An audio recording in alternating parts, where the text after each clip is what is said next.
Maoist ఉద్యమానికి గట్టి ఎదురుదెబ్బ తగిలింది. పార్టీ కేంద్ర కమిటీ సభ్యురాలు దివంగత అగ్రనేత కిషన్జీ భార్య అయిన పోతుల కల్పన అలియా సుజాతక్క పోలీసుల ఎదుట లొంగిపోయారు.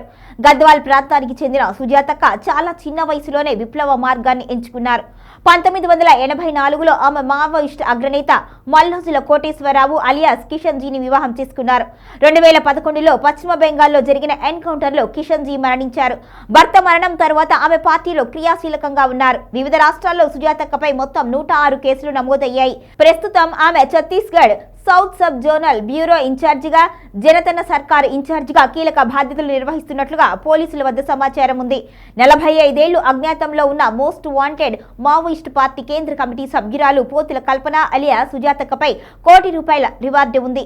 గద్వాల ప్రాంతానికి చెందిన ఆమె ప్రస్తుతం మావోయిస్టు పార్టీ కేంద్ర కమిటీలో ఉన్న ఏకైక మహిళా నాయకురాలు. ఆమెతో పాటు మరో 3 మావోయిస్టులు కూడా జనజీవన స్రవంతిలో కలిసేందుకు ముందుకు వచ్చినట్లుగా సమాచారం. మావోయిస్టు సుజాతక్క లొంగిపోవడానికి గల కారణాలను డీజీపీ జితేందర్ వెల్లడించారు.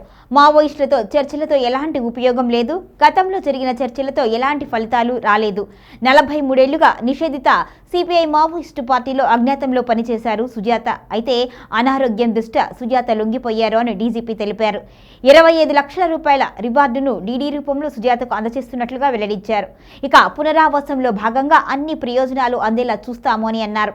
ప్రస్తుతం సిపిఐ మావోయిస్టు పార్టీలో తెలంగాణకు చెందిన వారు 78 మంది మాత్రమే ఉన్నారు. 15 మంది కేంద్ర కమిటీ సభ్యుల్లో 10 మంది తెలంగాణకు చెందిన వారు కూడా ఉన్నారు. మావోయిస్టులు 2-3 రోజుల్లో లొంగుబాటు అనేది సాధ్యం కాదు. పోలీసులకు మావోలు లొంగిపోవాలి అంటే ప్రాసెస్ ఉంటుంది. దాని ప్రకారం లొంగిపోతారు. గత ఏడాది 22 మంది మావోయిస్టులు తెలంగాణలో జరిగిన ఎన్కౌంటర్లో చనిపోయారు. ఈ ఏడాది ఇప్పటి వరకు 10 మంది మావోయిస్టులు తెలంగాణ రాష్ట్రంలో జరిగిన ఎన్కౌంటర్లో చనిపోయారు. గతంలో కూడా పోలీసులకు మావోయిస్టులకు మధ్య చర్చలు జరిగాయి. అయినా కూడా ఎలాంటి ప్రగతి సాధించలేదు. ఆపరేషన్ కగార్ నేపథ్యంలో మావోయిస్టులు వారిని కాపాడుకునేందుకు చర్చలు ప్రతిపాదనను తెరపైకి తీసుకువస్తున్నారు. తెలంగాణ కమిటీలో 11 మంది మావోయిస్టులు తెలంగాణ వారు, ఇతర రాష్ట్రాల వారు 62 మంది ఉన్నట్లుగా గుర్తించాం. తెలంగాణ కమిటీలో మొత్తం 73 మంది మావోయిస్టులు ఉన్నట్లుగా గుర్తించాము అని డీజీపీ జితేందర్ పేర్కొన్నారు.